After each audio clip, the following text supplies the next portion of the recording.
அனல் வீசுகிற சம்மரில் அட்டகாசமான ஒரு டேஸ்ட்டோட கிடைக்கக்கூடிய ஒரே விஷயம் இந்த மாங்காய். அதுலேயும் பச்சை மாங்காய் அப்படின்னு சொன்னாலே நான் கூறுதில்ல. இன்றைக்கி எங்கள் வீட்டு மரத்தை பார்க்கும்போது கொத்து கொத்தாக காய்ச்சி தொங்கிட்டு இருந்த மாங்காவெல்லாம் பறித்து கொண்டு வந்து இதை என்ன பண்ணலாம் இவ்வளோ மாங்காவும்னு யோசிக்கும்போது வருஷம் ஃபுல்லாக வச்சு சாப்பிட்ணுன்னா இதை ஊறுக்காய் போடணும் அப்படின்னு சொல்லிட்டாங்க எங்கள் மம்மி. அதனால் அதை எல்லாமே க்ளீன் பண்ணி தொடச்சி எடுத்து ஊறுக்காய் போட அவங்க ரெடி. மாங்காவோட டேஸ்ட்டுக்கு அடிமையாகாத நாக்கு ஏதாவது உண்டா? என்னோடய நாக்கு ரொம்பவே அடிமை. அதனால் அவங்க கட் பண்ணி போட ஒரு மாங்காவிலையும் ஒரு சில பீஸுகள் உள்ளே விட்டுட்டே இருந்தேன். கடைசியில் எப்படியோ பக்கெட்டு ஃபில்லாக விட்டுட்டாங்க.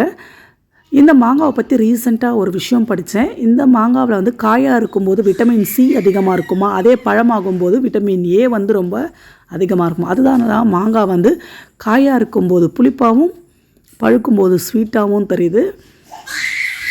அவ்வளோதாங்க. எங்கள் அம்மா கட் பண்ணி போட்டு பக்கெட்டெல்லாம் ஃபில் பண்ணிகிட்டே இருந்தாங்க. நானும் என்னோடய டம்மியெல்லாம் ஃபில் பண்ணிட்டேன். மீதி இருக்க கொட்டையை வச்சு மாங்காய் தொக்கு, மாங்காய் சாதம் ஏதாவது பண்ணிப்போம். அது மேலே இருக்கிறதெல்லாம் எடுத்து இனிப்பு மாங்காவும் பண்ணலாம். இந்த மாங்காவை வச்சு நீங்கள் என்னெல்லாம் டிஷ்ஷஸ் பண்ணுவீங்க, எப்படியெல்லாம் இதை வந்து யூஸ் பண்ணுவீங்க, உங்களில் எத்தனை பேருக்கு இந்த மாங்காய்னா ரொம்ப பிடிக்கும் அப்படின்றத என்னோடய கமெண்ட்ஸில் ஷேர் பண்ண மறக்காதீங்க.